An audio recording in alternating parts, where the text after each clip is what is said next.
왜 그렇게 자주 화가 날까요? 사소한 말에 욱하고, 사랑하는 사람에게 상처를 주고, 잠들기 전엔 늘 후회만 남는 이 화라는 감정은 왜 이토록 쉽게 마음을 태우는 걸까요? 그 질문에 평생을 바쳐 답을 준 분이 계십니다. 그분은 스님이셨고, 말씀도 발걸음도 적었으며, 세상을 떠날 때조차 이렇게 말씀하셨습니다. 나는 지옥에 간다. 그만큼 엄격하고 조용한 삶을 사신 분, 그분이 바로 성철 스님이십니다. 성철 스님은 늘 단 한 가지를 강조하셨습니다. 화내지 않는 마음, 가지려 하지 않으면 화낼 일도 없다는 말씀, 욕심이 끊어지면 성냄도 사라진다는 가르침, 그 한마디를 실천하기 위해 스님은 3000배로 절을 하셨고 100일간 관세음보살을 염송하셨으며 해인사 백년암에서 10년 동안 혼자 지내셨습니다. 그분의 삶은 화려한 깨달음의 서사가 아니라 매 순간 화내지 않기 위해 자신을 다스려온 조용하고 단단한 여정이었습니다. 오늘 우리는 그 여정을 따라가 보려 합니다. 성철 스님의 생애와 가르침을 통해 우리 마음속 분노의 뿌리를 함께 들여다보려 합니다. 그리고 화내지 않는 마음의 비밀을 조금은 가까이 느껴보려 합니다. 조금만 더 천천히 걸어도 괜찮습니다. 무소유의 길 위에서 단단하게 살아낸 한 스님의 이야기를 통해 오늘도 나 자신을 다그치고 있는 당신의 마음이 조금은 따뜻해지기를 바랍니다. 성철 스님은 1912년 경남 산청에서 태어나셨습니다. 속명은 이영주, 평범한 농가의 아들이었지만 어릴 적부터 마음의 결이 달랐다고 전해집니다. 12살 무렵엔 부모 몰래 절에 들어가 스님 흉내를 내며 참선 흉내를 내고 학교에 다니면서도 책상보다는 늘 책 속 부처님 말씀에 마음이 더 갔다고 합니다. 스님의 청년 시절은 조용하지만 불꽃 같았습니다. 그는 진리를 갈망했고 삶의 본질에 대해 늘 질문했습니다. 왜 인간은 태어나서 죽는가? 무엇을 위해 사는가? 왜 마음은 이렇게 늘 요동치는가? 그 질문들은 누구나 한 번쯤 해보지만 대부분은 삶의 바쁨 속에 묻어두고 지나치게 됩니다. 하지만 성철 스님은 그러지 않으셨습니다. 그분은 그 질문을 평생 붙들었습니다. 그리고 마침내 25세 되던 해 부모님께 효도를 다했다는 판단이 들자 지리산 칠부람에 들어가 출가하셨습니다. 출가는 성철 스님에게 도피가 아니었습니다. 그분에게 출가는 바로 진리로 들어가는 문이었습니다. 그 문을 열기 위해 그는 스스로를 바닥까지 내려놓았습니다. 출가 직후부터 그는 남이 보지 않는 곳에서 먼저 자신을 보려 하셨고 남을 가르치기 전에 먼저 자신을 단련하고자 하셨습니다. 그 마음은 훗날 그가 나는 지옥에 간다고 말한 이유와도 이어집니다. 언제나 자신을 먼저 의심하고 자신을 먼저 낮추고 자신을 먼저 돌아보았기에 그는 끝까지 스스로를 완성했다고 말하지 않으셨습니다. 스님은 출가 직후부터 엄격한 계율을 스스로 세웠습니다. 남이 지키라고 해서가 아니라 자신이 자신을 다잡기 위해 만든 규칙이었습니다. 하루 3시간 이상은 자지 않고 음식은 절제하며 말은 줄이고 생각은 관찰하며 그렇게 매일 매순간 자신을 깎아내셨습니다. 이것은 누구에게 보이기 위한 수행이 아니라 오직 자신을 태우기 위한 수행이었습니다. 그 불꽃은 겉으로는 고요해 보였지만 속으로는 치열했고 그 고요한 외면은 강한 내면에서 비롯된 것이었습니다. 한 제자가 물었다고 합니다. 스님, 어찌하여 그렇게 젊은 나이에 출가를 결심하셨습니까? 스님은 조용히 대답하셨습니다. 속세의 삶은 진리에 방해가 되었습니다. 가진 것이 많을수록 화낼 일이 많아지고 얻은 것이 많을수록 지킬 것이 많아지며 지킬 것이 많을수록 잃을까 두려운 마음이 따라옵니다. 그 말 속엔 이미 무소유의 씨앗이 자라고 있었습니다. 출가는 단순히 머리를 깎고 절에 들어가는 일이 아니었습니다. 그분에게 출가는 분노를 다스리기 위한 시작이었습니다. 마음이란 것이 얼마나 쉽게 요동치는지 알기에 그 마음을 다스리기 위해선 외적인 조건부터 비워야 했고, 비움은 곧 무소유였고, 무소유는 곧 화내지 않는 마음을 위한 토양이었습니다. 법구경에서 부처님께서는 이렇게 말씀하셨습니다. 성내는 마음을 버리면 고요해지나니 고요한 사람에게는 고통이 닿지 않느니라. 스님은 이 구절을 마음에 품고 살았습니다. 그는 결코 쉽게 성을 내지 않으셨고 화를 내는 이에게도 단호하되 부드러운 침묵으로 답하셨습니다. 이렇게 청년 성철은 자신 안의 분노와 욕망을 마주하기 위해 스스로 무소유의 길에 들어섰습니다. 그 시작이 곧 출가였고 그 출가는 한 생애의 첫걸음이자 평생을 꿰뚫는 단 하나의 질문에 대한 응답이었습니다. 나는 왜 이렇게 자주 화가 날까? 그 질문에 대한 성실하고도 조용한 답변이 바로 성철 스님의 청년 시절에 담겨 있었던 것입니다. 출가한 이영주 청년은 곧 성철이라는 법명을 얻고 본격적인 수행의 길에 들어섰습니다. 그 길은 누구도 대신 걸어줄 수 없는 아주 외롭고도 철저한 자기와의 싸움이었습니다. 성철 스님이 가장 먼저 선택한 수행은 절이었습니다. 무려 3000배. 그것도 하루아침에 끝나는 것이 아니라 매일같이 무릎을 꿇고 이마를 땅에 대며 자신을 낮추고 또 낮추는 수행. 절은 단순한 몸짓이 아닙니다. 한 번 절할 때마다 나는 지금 이 마음을 내려놓겠습니다. 나는 지금 이 욕심을 꺾겠습니다. 나는 지금 이 분노를 다스리겠습니다. 이렇게 마음속으로 다짐하며 몸과 마음을 함께 조아리는 일입니다. 3000배는 육체적으로도 한계를 시험하지만 사실 더 어려운 것은 그 속에서 일어나는 생각입니다. 왜 나는 이렇게까지 해야 하지? 이 고통이 무슨 의미가 있을까? 언제쯤 끝이 날까? 이런 생각들이 마음을 흔들 때 스님은 그 생각 하나하나를 바라보며 지금 이 생각도 나의 업이다라고 인정하고 그저 다시 절을 하셨습니다. 생각을 없애려 하지 않고 생각에 끌려가지도 않고 그저 절로 돌아오는 것. 이것이 바로 스님의 수행이었습니다.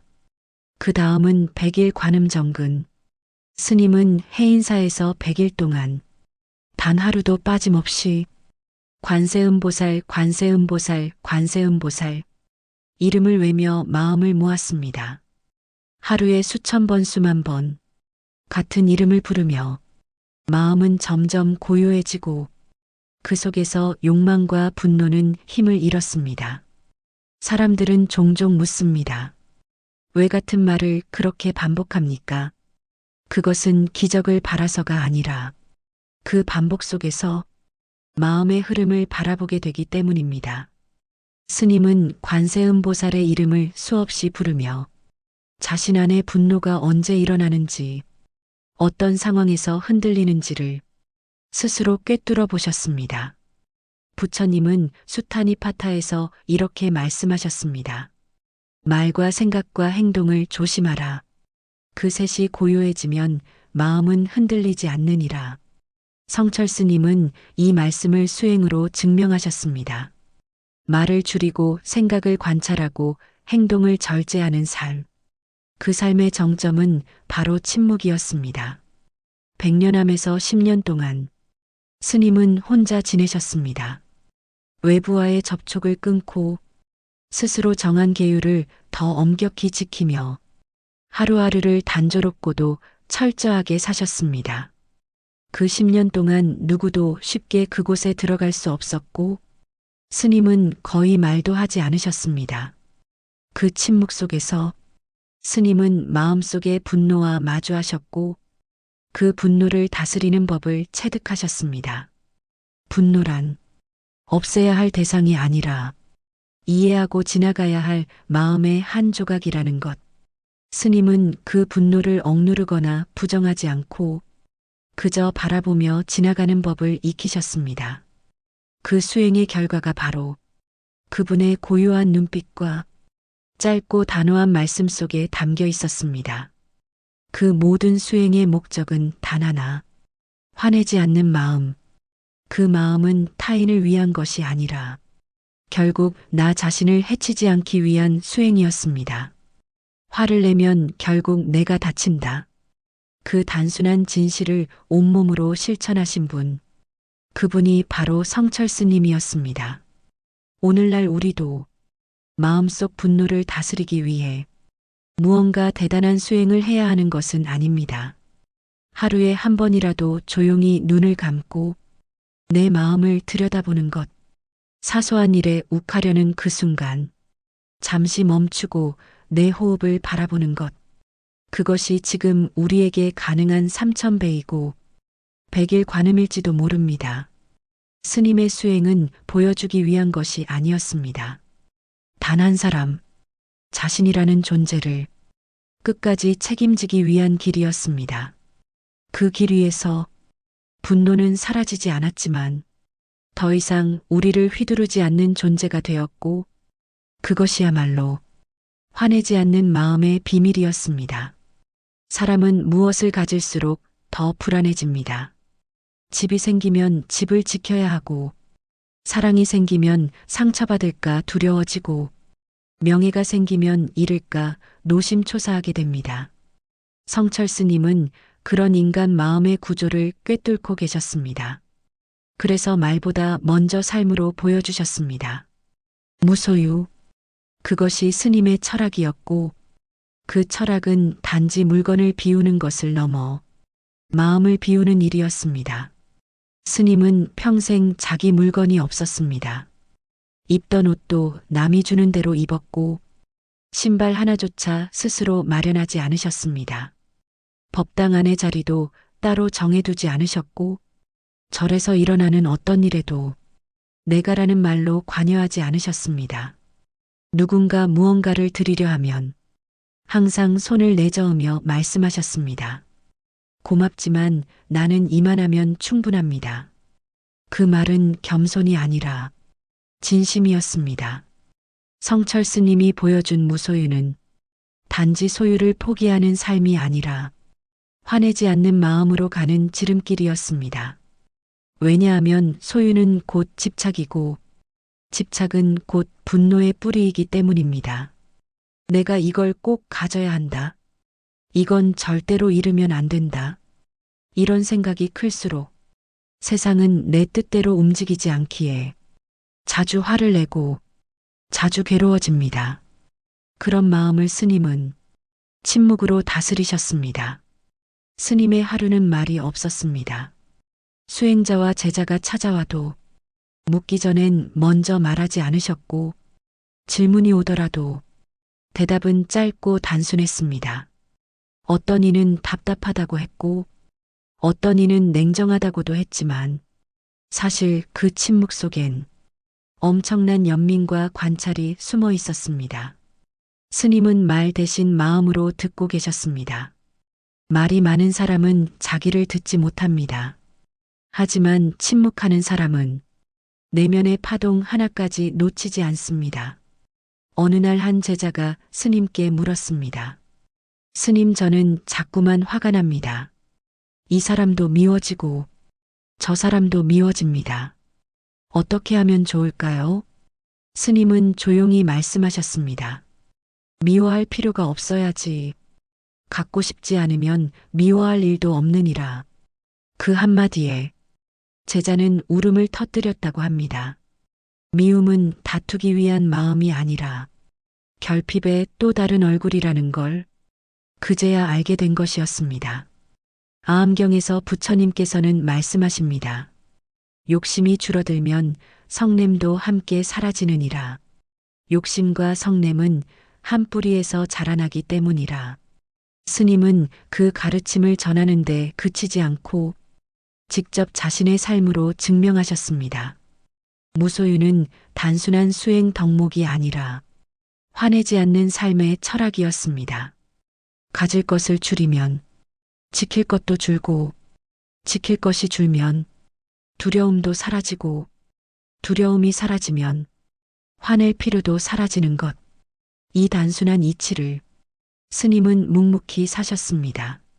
침묵과 무소유, 이 두 가지는 결국 스님의 마음을 평화롭게 했고, 그 평화는 그대로 제자들에게, 그리고 지금 우리에게 잔잔한 울림으로 전해지고 있습니다.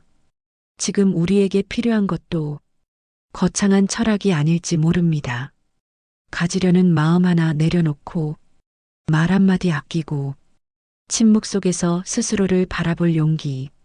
그것이 곧 성냄을 녹이는 불길이 되고 그 불길이 지나간 자리에 비로소 고요한 마음, 화내지 않는 마음이 피어나는 법입니다. 스님은 우리에게 말없이 말씀하십니다. 가지지 말고 바라보라. 말하지 말고 느껴보라. 그것이 진짜 수행이니라. 1993년 가을, 성철 스님은 병상에 누우셨습니다. 평생을 무소유로 살며 욕망과 분노를 덜어내는 길을 걸어오신 분. 그분에게도 마지막 순간은 조용히 다가왔습니다.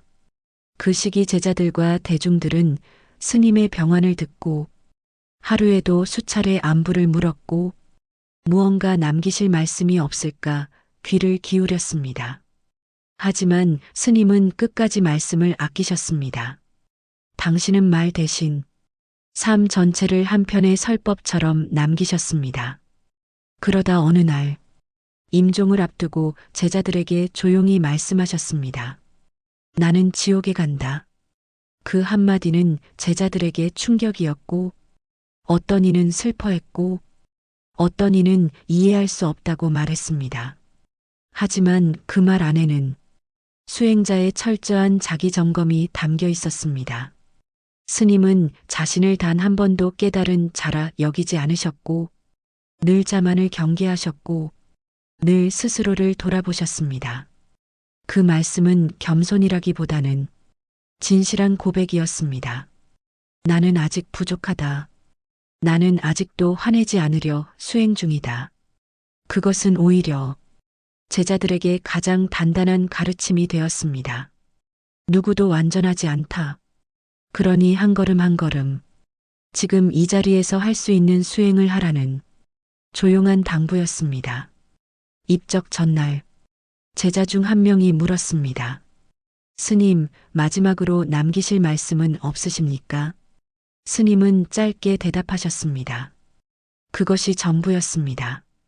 더 보탤 말이 없다는 뜻이었고 이미 삶 전체로 다 말했으니 이제는 침묵으로 답하겠다는 뜻이었습니다. 이 한마디에 담긴 무게는 그 어떤 법문보다 더 깊었습니다. 유마경에서는 병든 보살 유마일이 말없이 진리를 전합니다. 말로 할 수 없는 것을 침묵으로 보여주는 그 장면. 성철 스님의 마지막 모습이 꼭 그러했습니다. 그분은 아무것도 남기지 않으셨고 그게 오히려 더 많은 것을 남기셨습니다. 집 한 채, 재산 한 푼, 문장 하나조차 자기 이름으로 남긴 것이 없었지만 제자들은 말합니다. 스님은 모든 것을 남기셨다. 무소유의 완전한 삶이라는 가장 큰 유산을 남기셨다고. 임종 후 스님의 마지막 유품을 정리하던 제자들은 몇 벌의 낡은 옷과 차 마시던 닭이 몇 점 외에는 별다른 소유가 없다는 사실에 오히려 마음이 깊어졌다고 합니다. 스님은 물질보다 마음 하나를 제대로 두고 가고 싶어 하셨던 분, 그리고 그 마음은 화내지 않는 마음이었습니다. 스님의 생애는 처음부터 끝까지 욕심을 끊고 화를 버리고 마음을 비우는 여정이었고 그 마지막은 침묵과 무소유로 아름답게 매듭지어졌습니다. 부처님께서는 열반경에서 이렇게 말씀하셨습니다. 마지막 순간에도 마음이 흐트러지지 않는 자, 그가 바로 수행을 이룬 자라 하느니라.